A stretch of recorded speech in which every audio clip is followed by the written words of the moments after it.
It's my deep honor and distinct pleasure to be introducing my dear friend, my role model, and my karmic brother, Matthew David Segall. Segall. Segall. Yeah. As long as you spell it right. Yeah. Perfect. Which I had nothing to do with. So. Matt's one of the only people around my age that I actually see as a true philosopher. Not only does he have an uncanny ability to subsume and convey ideas with absolute crystal clarity. If I ever want to know more about any particular idea, Matt's usually the person I go to. Not only can I get the gist of it very well, but I can zoom in and just get nitpicky about it and really inform myself on the bells and whistles of things. And Matt's also just a great example of how to show up in community. I just see that in him all the time. How much he shows up, how much he really cares, and doesn't call a lot of attention to himself. He's pretty humble about it.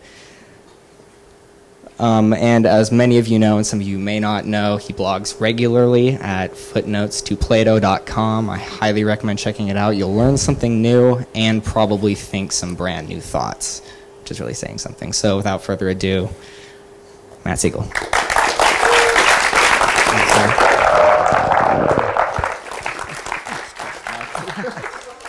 Did I break it? Okay. Hi, everyone. Thanks for sticking around all afternoon and staying strong with us through all these really interesting talks. I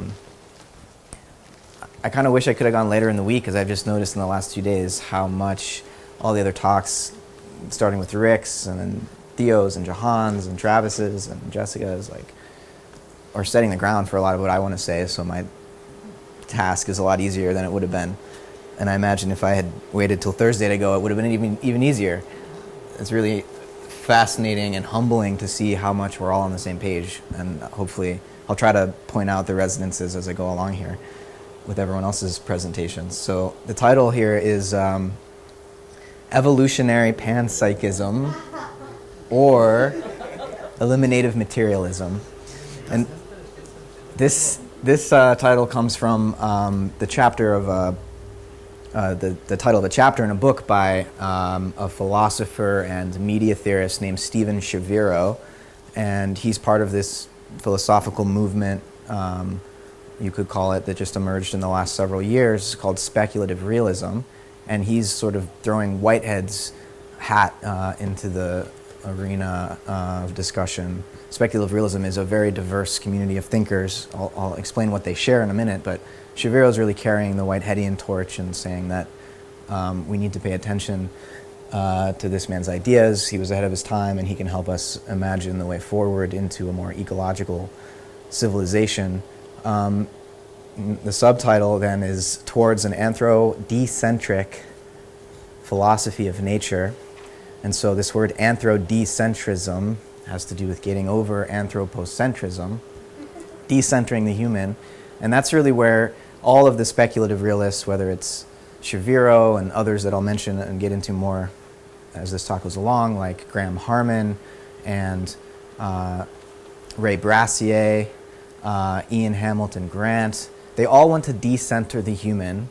They all want to critique what they call philosophies of human access, which really began with Kant, where the whole issue for philosophy became more epistemological, and everyone focused after Kant on how human beings have access to reality. And that developed into phenomenology as the dominant school of at least continental philosophy, where the questions, in phenomenology are all about how the world appears to a human. And it's very anthropocentric at the end of the day. Even if there's this acknowledgement that there's a wider natural world, we still don't allow ourselves to say anything about it. So these philosophies of human access are very limited to what human beings can have access to, and they ignore the world of what Harman calls objects, and by that he just means non-human things that exist for their own sake. They have their own experiences, their own ways of valuing reality, but philosophies of human access don't permit us to even speculate about what those realities might be like. So just quickly from Harman, he says, by coming to terms with an increasing range of objects, humans do not become nihilistic princes of darkness, but actually the most sincere creatures the earth has ever seen. So what I'm trying to do here is accept the fact that we need to decenter the human, and I'll show the various reasons, drawing on Freud, as Travis did, these three major crises in the image of the human being, starting with Copernicus, Darwin, and then Freud. We need to accept that the human being is being decentered in our attempts to construct a new cosmology.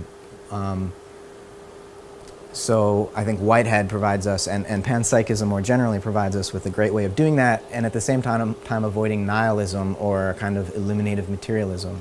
We can decenter the human and still live in an enchanted universe. In fact, I think that's the only way we can re-enchant the universe, is by decentering the human. Okay, let's get beyond the title. That took longer than I was hoping. So I'm going to try to give a little cartoon history of modernity. Starting with the Copernican Revolution, right? The cosmological decentering of the human being. Copernicus articulated the heliocentric model of the solar system, and the great chain of being, the crystalline spheres of the medieval cosmos were shattered, destroyed. The Earth was now adrift in a universe that we weren't really sure how big it was or where it came from. And as Nietzsche put it, since Copernicus, humanity has been rolling from the center towards X, towards the unknown. We no longer have an obvious point of central reference or orientation. Now we're adrift in space. And what's significant about this Nietzsche quote is this, using this notion of the X, towards the unknown. I think he's referencing Kant, who would refer to the thing in itself, or this noumenal domain, and oppose that to a phenomenal domain. And he would often say the thing in itself equals X, as in all we can know about it is that it exists.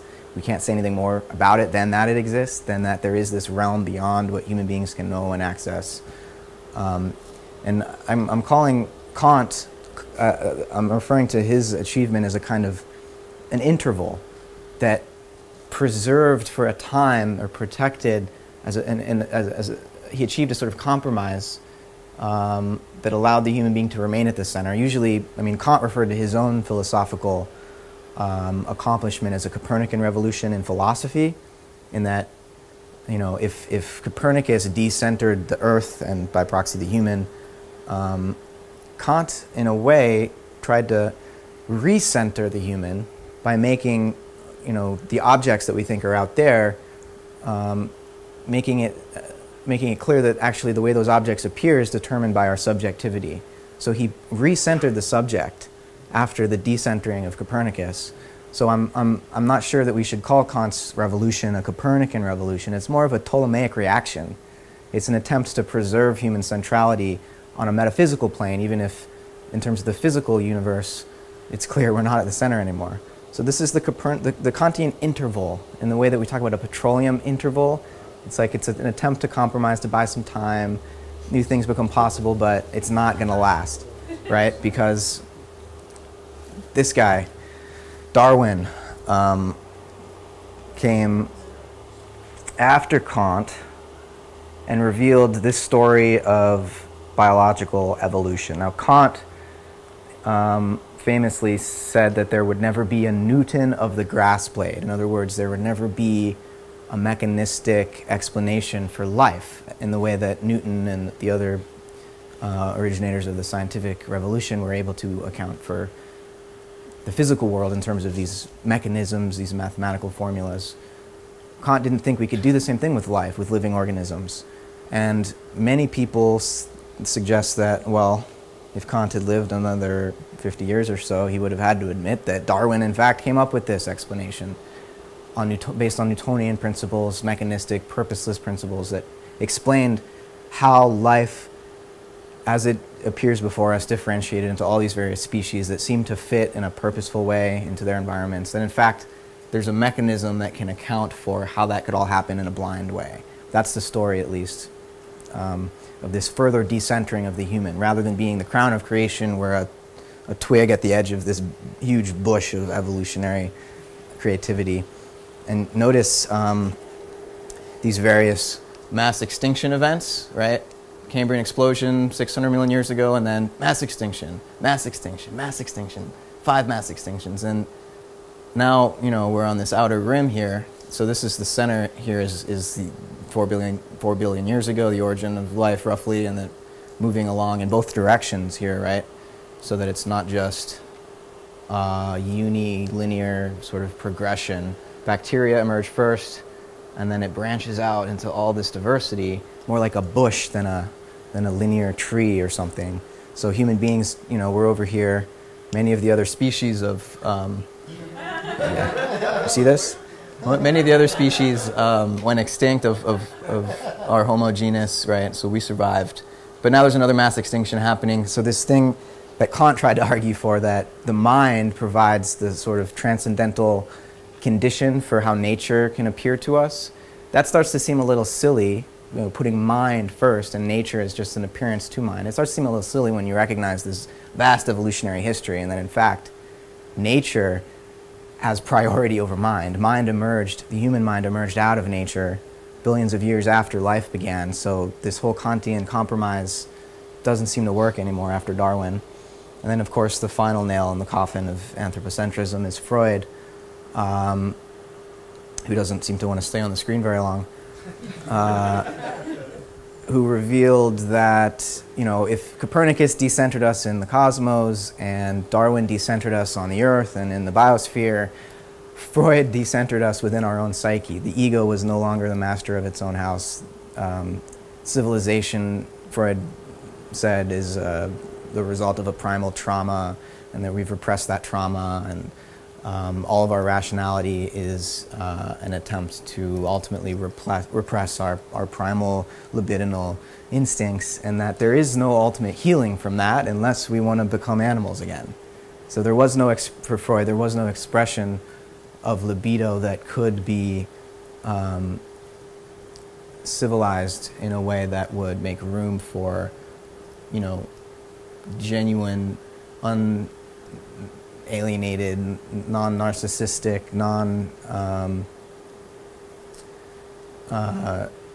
neurotic consciousness. If we're civilized, we're going to be neurotic, we're going to have psychosis, it's just the way it is, and we can try to cope with that. But again, the ego then, not only is the human decentered in the biosphere like Darwin suggested, but the ego within the human psyche is now also decentered. So I think after these various decenterings of the human, we're faced with this, we've arrived at a crossroads. We're faced with this sort of decision, either the root of evolutionary panpsychism on the one hand, or the other root of eliminative materialism on the other hand. I'm going to start with eliminative materialism and introduce some thinkers that call themselves that first, because, as Colin McGinn, a famous philosopher nowadays who does a lot of reviews in the New York Review of Books, put it, he said that there's something vaguely hippie-ish about panpsychism, something almost stoned about it. And I think he's actually onto something there. So I'm going to start with eliminative materialism. If you need to go outside, smoke them if you got them, come back, you'll understand panpsychism a little bit better after that.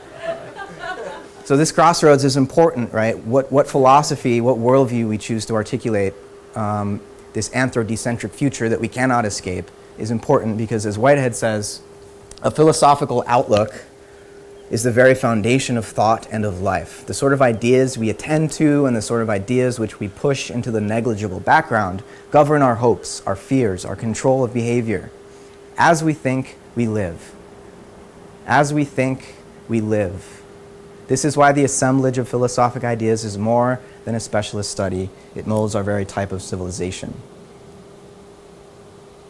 So the Eliminativists, not an exhaustive list here, but just a couple besides Democritus, the atomist, who thought that all more complex arrangements of atoms were just sort of ephemeral emergences, but ultimately the final explanation had to be in terms of atoms, right? So he's like the first eliminativist. That's Thomas Metzinger. He's a cognitive scientist. That's Ray Brazier. He's a nihilist philosopher who I'll get more into in a moment. That's Daniel Dennett, philosopher of mind. And this is the dream team, Paul and Patricia Churchland, neurophilosophers. Metzinger wrote that book, Being No One, which he basically says that he's kind of a neuro-idealist in a strange way, though he wouldn't describe himself like that. He says all of our experience as human beings is a model constructed for us by our brains.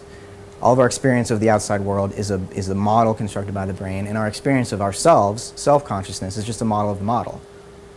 Right? The prefrontal cortex and some other systems create a model of our internal model of reality, and so ultimately we're living in a kind of matrix, right? But then he just assumes this materialistic background, but provides no way of any scientist gaining access to that through their own experience, right? So it's a weird, there's a lot of paradoxes with these eliminativists that I'm still working through. Ray Brazier's book, Nihil Unbound, which I'll get into more in a moment, where he's championing nihilism and disenchantment as an intellectually important discovery, that we need to run with that and not shy away from just being nihilists. I'll get more into him in a second. Consciousness Explained by Daniel Dennett, where he tries to argue that our felt experience of qualia, or the way things appear to us, sensations, pains, colors, and so on, they don't actually exist. They're just words that and language games that we've evolved to play with each other, and that ultimately none of it exists. Again, this is very strange, right? Paul Churchland, Matter and Consciousness, Patricia Churchland, her new book, Touching a Nerve. They're suggesting that in the future, when science continues its march of discovery and understanding of the brain, that we won't talk in terms of love and insecurity and anxiety. We'll talk in terms of neurochemicals and neurological systems and so on. 15, okay. So one path that eliminativism could lead us towards is a form of transhumanism. And this is where, instead of imagining nature as in some sense ensouled, we imagine the human as in some sense machine-like, and we search for immortality, like Kurzweil wants us to do with his new, he works for Google now on this immortality project to try to find a way to upload human consciousness into the internet so that we can live forever in a disincarnate form of pure information. And the one thing about transhumanism is it has this very sort of dark image of our human future. When we're no longer human anymore, we're more like machines again, and they have this perverted understanding of Teilhard de Chardin. I think a technozoic interpretation of Teilhard de Chardin, and look at that image and then read this quote: "The history of the living world can be reduced to the elaboration of ever more perfect eyes at the heart of a cosmos where it is always possible to discern more." I wonder if that's what Teilhard was talking about. So that's the technozoic Teilhard. There's an ecozoic Teilhard that I think would be troubled by that. So here's Ray Brazier, one of the eliminative materialists and also one of the speculative realists. And he says, curved space-time, the periodic table, natural selection, none of these are comprehensible in narrative terms. Galaxies, molecules, organisms, they're not for anything, right? That's what I think of him.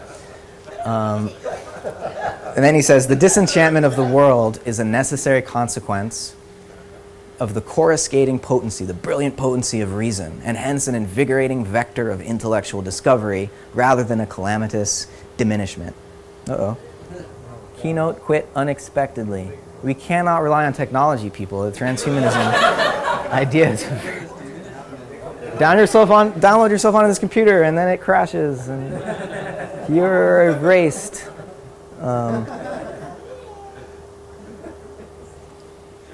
So disenchantment deserves to be celebrated as an achievement of intellectual maturity, not bewailed as a debilitating impoverishment.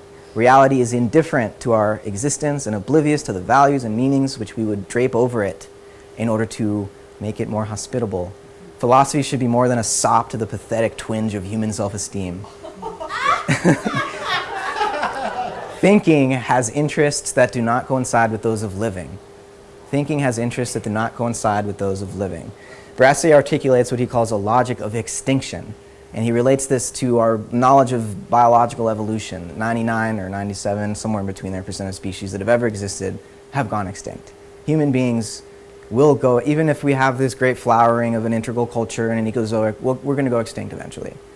That's just what happens with life. And so Brazier dwells on that fact, articulates this logic of extinction, and says to do philosophy, to think in a philosophic way, is to think not just as Socrates says, as an attempt to learn to die, but to realize that one is already dead, that one does not exist, that one's sense of self as an autonomous, egoic, free agent is an illusion. He thinks science has proven this, so we are just brains living out this fantasy world where we can interact morally and have purposes and values and so on. And I want to, instead of just dismissing this, I want to kind of live into this to try to imagine what it would be like to follow Brazier's logic of extinction to its ultimate conclusion, right? So just, imagine now that you're dead. Imagine first, just live into the materialist universe where you are your brain. Now imagine you die, your brain decays. Not only are you dead, you don't even have a memory of being alive anymore if your memory is stored in here, right? So your existence is gone, your memory of even having existed is gone.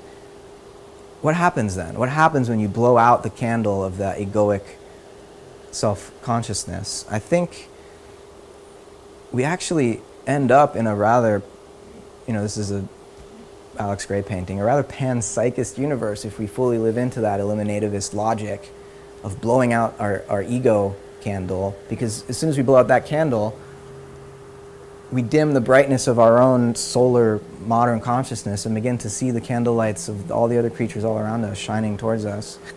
And we blow out our own candle, we begin to inhabit an enchanted, illuminated universe full of other intelligent beings that we couldn't notice because our own ego consciousness was so inflated, so bright that it blinded us to these other centers of consciousness all around us. So Stephen Shaviro points out that contrary to what the Eliminativists are saying, it is only an anthropocentric prejudice to assume that things cannot be lively and active and mindful on their own without us. Eliminativist arguments thus start out by presupposing human exceptionalism. So they presuppose that value, meaning, purpose is all somehow produced in the human brain, doesn't exist out there in the world. It's a fluke of evolution. It emerged in our species on accident. When our species goes extinct, value, purpose, narrative, all that is also gone, dissolved. But this is already, it's just presupposing human specialness, human uniqueness. And that there's a need to recognize the anthropocentric prejudice that implies. So here are the panpsychists, and again, this is not an exhaustive list, and using photographs instead of names makes it very obvious that these are all white men. This is Thales, this is Anaxagoras, this is Giordano Bruno, Spinoza, Leibniz, Schopenhauer, Schelling,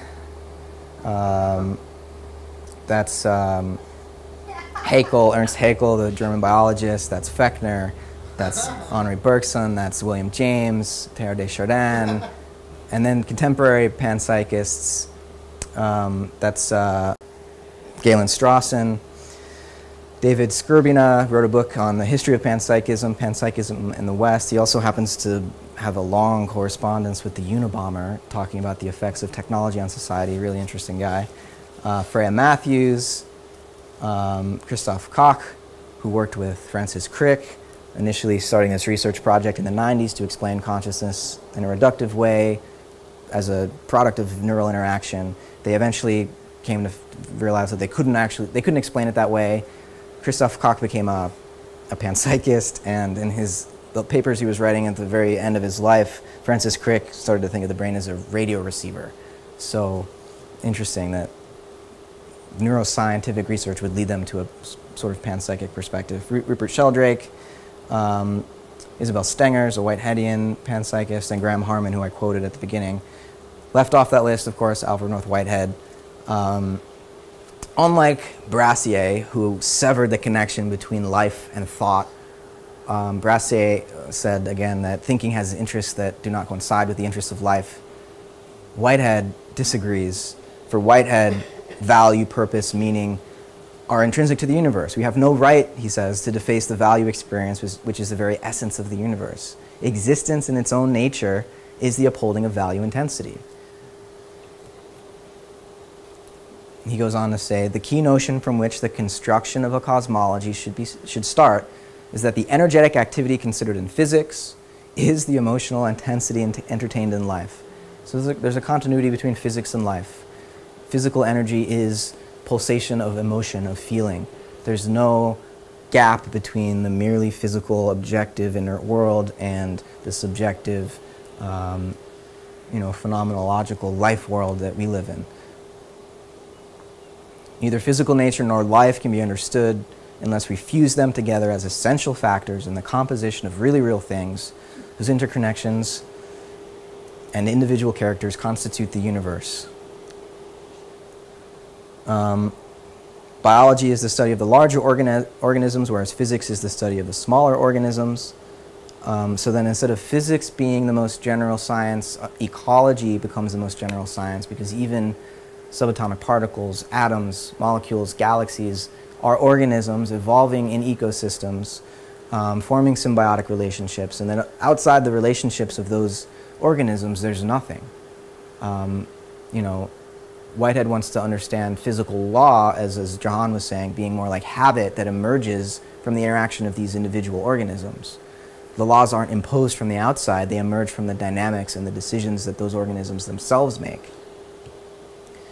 Finally, these unities of existence, these occasions of experience, are the really real things which in their collective unity compose the evolving universe, ever plunging into the creative advance. So this is evolutionary panpsychism. This is not just a sort of pantheism where there's one finished unity, which from God's perspective is eternal. It is a creative advance, rather. It's not a finished whole. It's an ongoing death and rebirth perinatal experience. The whole of the universe is going through that death, rebirth mystery. And there's no final form that we can point to and unpack mathematically to discover some theory of everything that could account for what there is based on some eternal principles, because everything is in process, everything is moving, everything is growing together and dying together and being reborn together.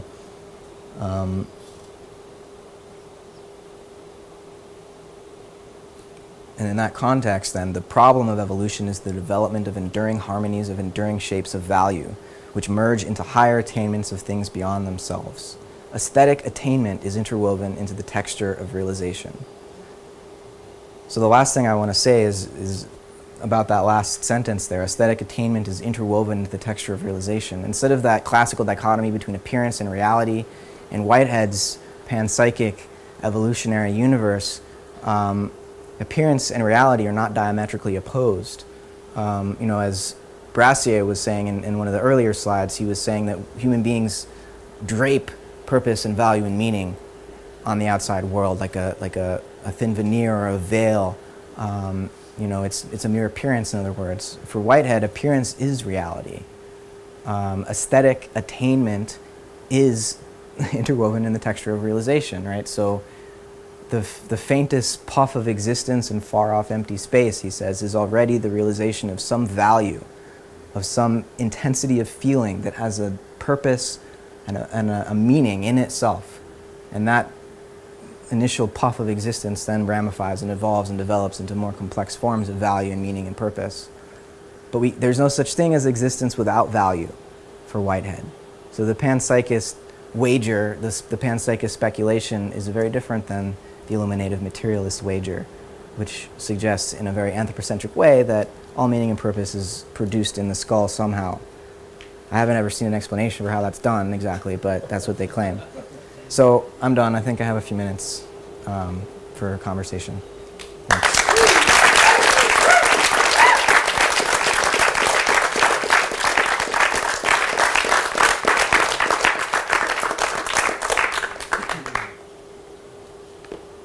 David, who has the mic? Oh, thanks, Sam. Thank you so much. Yeah.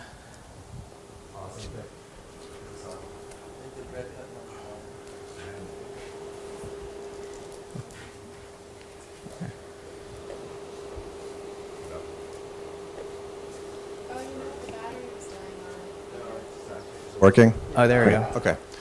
Thank you, Matt, so much. You really got right to the heart of it, and it was so clearly presented. That was really amazing. I'm glad. I appreciate that. So it made it clear. I really appreciate the diverging roads. Mm-hmm. Although it seems to me like the gravity behind the Eliminativist movement is so large that these things can't act. It's not really a choice, either or.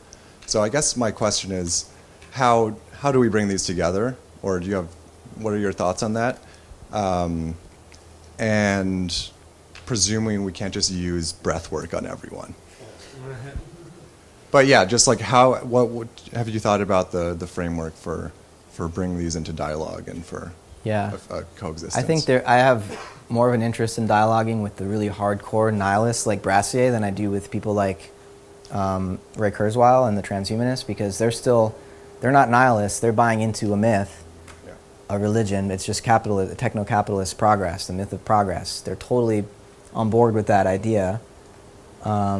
Whereas Brazier recognizes that that's just another myth that needs to be disenchanted. That's a form of misenchantment, as I would want to call it. Right. And so Brazier is totally demolishing every possible narrative we could give to our experience, including the capitalist one of we can do better, advance society technologically, and make more profit and raise the quality of life, as the story goes. Except his own myth. Yeah. Except his own myth.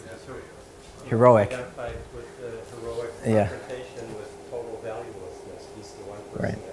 that Yeah. Yeah. So, this is why the same things that Rick said about psychedelics and astrology could be said about panpsychism.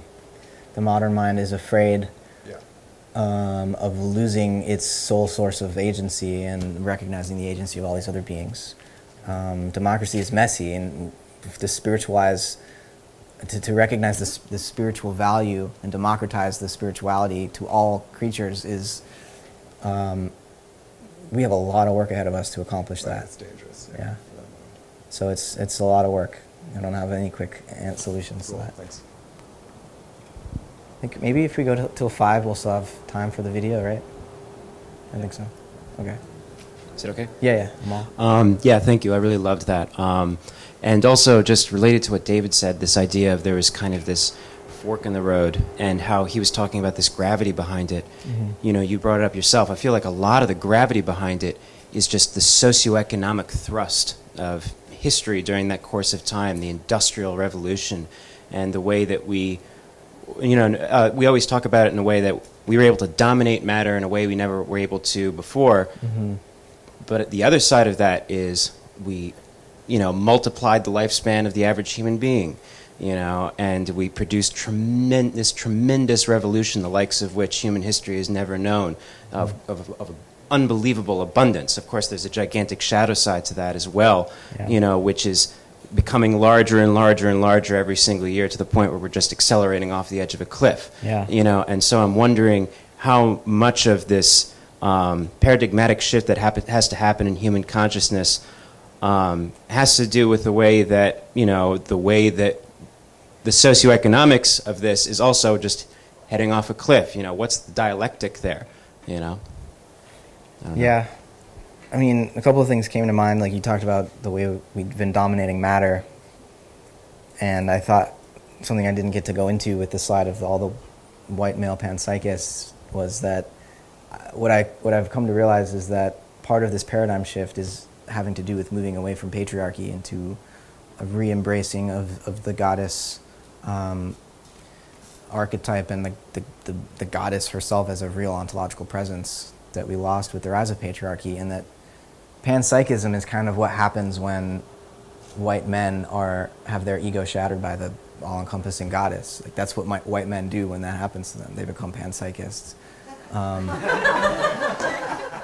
So you can recognize it as a sort of symptom of that dynamic, I guess, and that obviously the tradition is starting to diversify more nowadays. A lot of female philosophers are panpsychists. It's not a mistake. It's not a coincidence.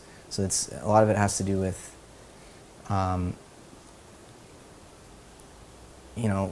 it's the individual ego that allows the capitalist socioeconomic machine to continue, and through various means that we all talk about all the time, I think that ego can be shattered and forced to recognize this larger encompassing intelligence and community of intelligences that surround us.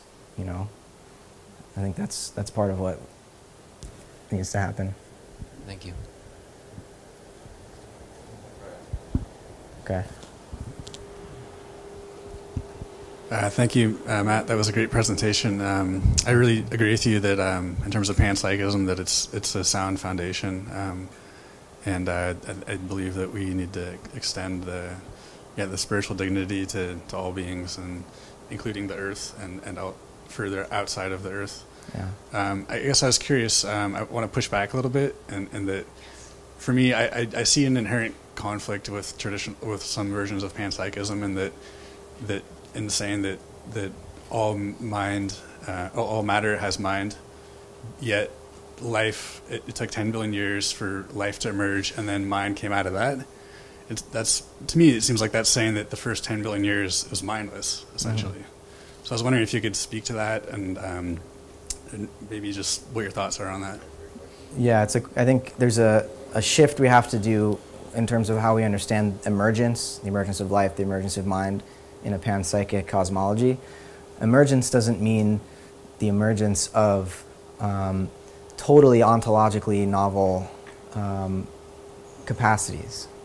So instead, it's just a higher order, a more intense version of the same that had already been present. So, from the very first, the primordial flaring forth, the energy that was present there was already, in some sense, there for itself. It had an experience of what it was like to be energy radiating. It wasn't conscious and reflective of, it wasn't having thoughts like, oh, I'm energy expanding in this direction. It was more just like totally immersed in the experience.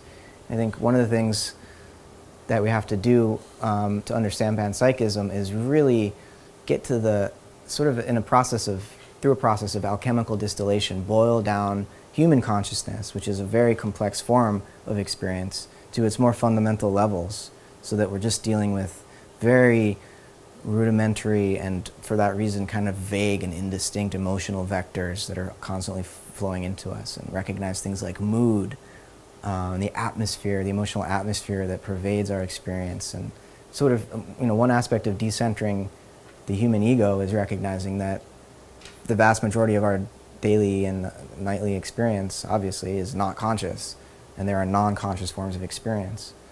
And so matter, even before it was alive, had a non-conscious form of experience. Life then becomes a little bit more of an intense realization of that experience, and then mind even more so. So there are emergences of more intense forms of experience, but it's not like a radical break where you have to suggest some kind of a miracle where life came out of dead matter or mind came out of completely, fundamentally non-experiential material systems, Okay, Chad, and then Brian, and then we should finish. By decentering the humans, you're saying I don't think it's on, but...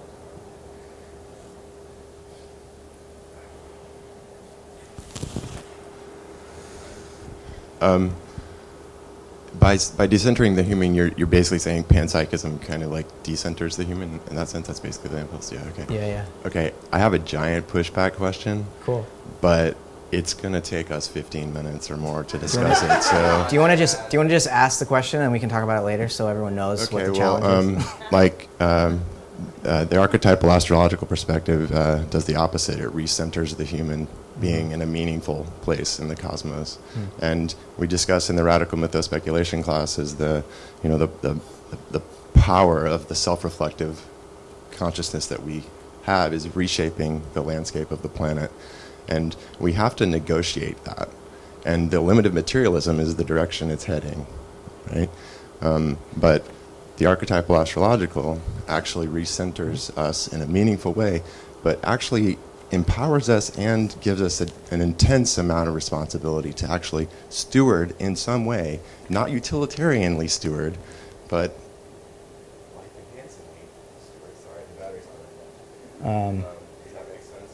yeah, let's talk more about it. It is more than 15 minutes. Go ahead, Brian. Just Matt, one reason to study eliminative materialism is to get better at presenting ideas, because it'll get by some of the filters. That's one way, yeah. and that's important. Another way is to actually create a new synthesis, something that's even stronger than evolutionary panpsychism. I mean, that may not even be a possibility, but I'm curious as to how you look at it. A new synthesis that combines. Well, no, in other words, are you studying eliminative materialism in order to get better, more skillful at presenting evolutionary panpsychism, or do you find yourself actually coming up with ideas that are actually stronger because of your immersion? Yeah. Besides Whitehead and Schelling and Whiteheadians and Schellingians, I don't like to read people I agree with. I'd rather read people I totally disagree with, because, yeah, it forces you to really hone your arguments and to point them in the right direction, so that you're responding to the claims that, the people who aren't thinking the same way as you are making. Because, philosophy is not just about communicating to the public about what's true or whatever. It's also, an ongoing process of self-discovery, but at the same time, and we're concerned with discovering some kind of a truth, then it doesn't matter what people's opinions about which one is true. We hope as philosophers we can say something that's true regardless of anyone's opinion about it. But at the same time, we need to, as Theo was saying, we need to make our ideas relevant to the larger world and the course of civilization, and speak to the present moment. And I think the present moment is such that eliminative materialism and transhumanism are at the forefront of the public consciousness, and if we don't respond to that, they're gonna invent the new story before we can. Yeah. One more if it's quick, and then we'll make way for Marcelo. So maybe just a quick statement of the idea that possibly one helpful way as scholars to talk about this is to consider the conflation of an experience in Davic consciousness with the urge to craft culture and self and society, and that if we take those apart and disentangle them and explain those experiences, that stepping in through the red door into the imaginal realm and having an experience of Davic consciousness quality would be very disorienting to someone who is trying to evaluate the cosmology, for the culture and what would be best. And if they understood it better, that, we are a species among species, and there are these experiences that will feel magical, but it's an opportunity to be relational and to examine our real values. Mm-hmm.